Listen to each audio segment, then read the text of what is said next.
Assalamualaikum warahmatullahi wabarakatuh. Perkenalkan, nama saya Fatimah dari kelas 2D dengan NIM P2793124 Pada kesempatan kali ini saya akan membahas tentang borak sebagai salah satu bahan kimia berbahaya yang sering disalahgunakan dalam pangan serta dampaknya terhadap kesehatan. Boraks atau natrium tetraborat merupakan senyawa kimia yang mengandung unsur boron. Nah, boraks sendiri ini banyak digunakan dalam bidang industri untuk seperti pembuatan kaca, keramik, deterjen, pembasmi serangga, serta pengawet kayu. Nah, karena kegunaannya tersebut, boraks tidak diperuntukkan untuk dikonsumsi dan tidak boleh ditambahkan dalam bahan pangan. Nah, meskipun tidak boleh digunakan dalam makanan, boraks masih terkadang ditemukan di beberapa jenis makanan karena dapat membuat tekstur makanan menjadi lebih kenyal, lebih padat, tidak mudah rusak, dan juga dapat memperpanjang daya simpan produk tersebut.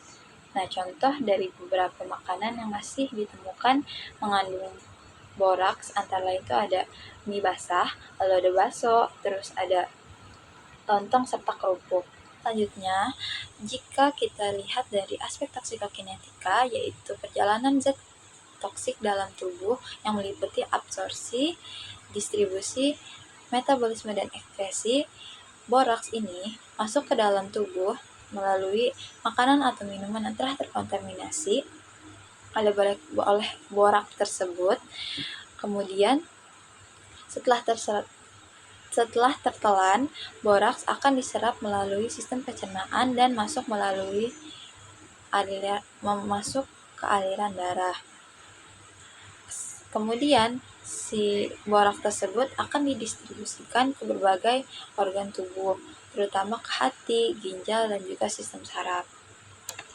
Setelah masuk ke dalam tubuh, boraks akan terurai menjadi ion natrium dan juga asam borat. Berbeda dengan zat kimia lain yang dimetabolisme oleh tubuh, asam borat tidak mengalami perubahan yang berarti karena strukturnya sudah sederhana dan stabil.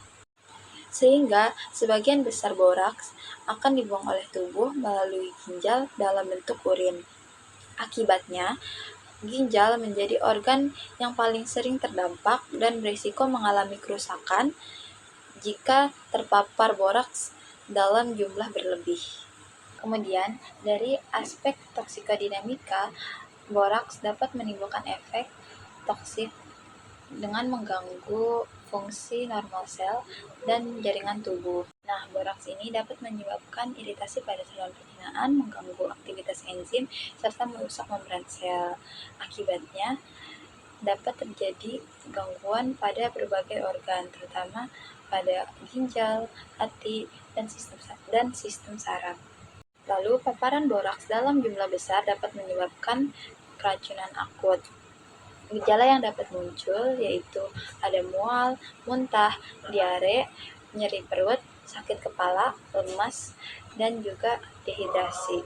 Pada kondisi yang lebih berat, dapat terjadi gangguan fungsi ginjal, kejang, penurunan kesadaran, bahkan kematian. Sementara itu, paparan dalam jangka panjang atau berulang dapat menyebabkan keracunan kronis.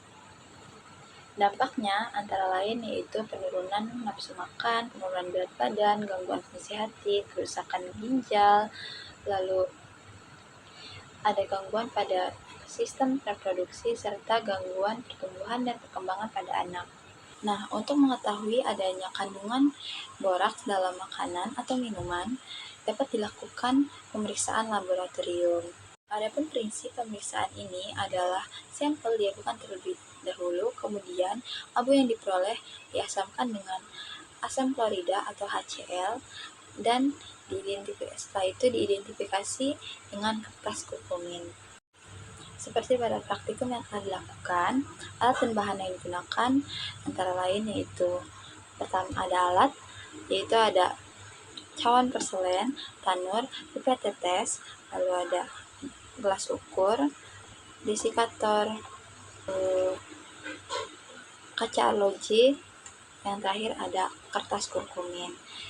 Adapun bahan meliputi sampel HCl1N, amoniak, lalu ada Aquades, dan suspensi kalsium oksida atau CaO.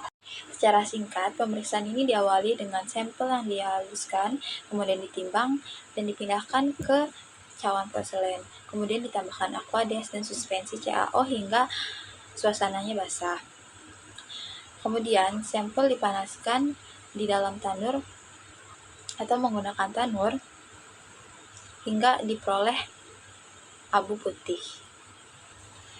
Setelah diperoleh abu putih tersebut, selanjutnya abu didinginkan di dalam desikator. Setelah didinginkan, abu ditambah dengan Aquades dan diasamkan dengan HCl. Setelah itu, sampel dapat diuji dengan menggunakan kertas kurkumin. Nah, interpretasi pada pemeriksaan ini, apabila sampel mengandung boraks atau senyawa borat, dapat ditandai dengan perubahan warna pada kertas kurkumin, yaitu berubah menjadi warna merah khas. Demikian materi yang dapat saya sampaikan, kurang lebihnya mohon maaf. Terima kasih atas perhatiannya. Wassalamualaikum warahmatullahi wabarakatuh.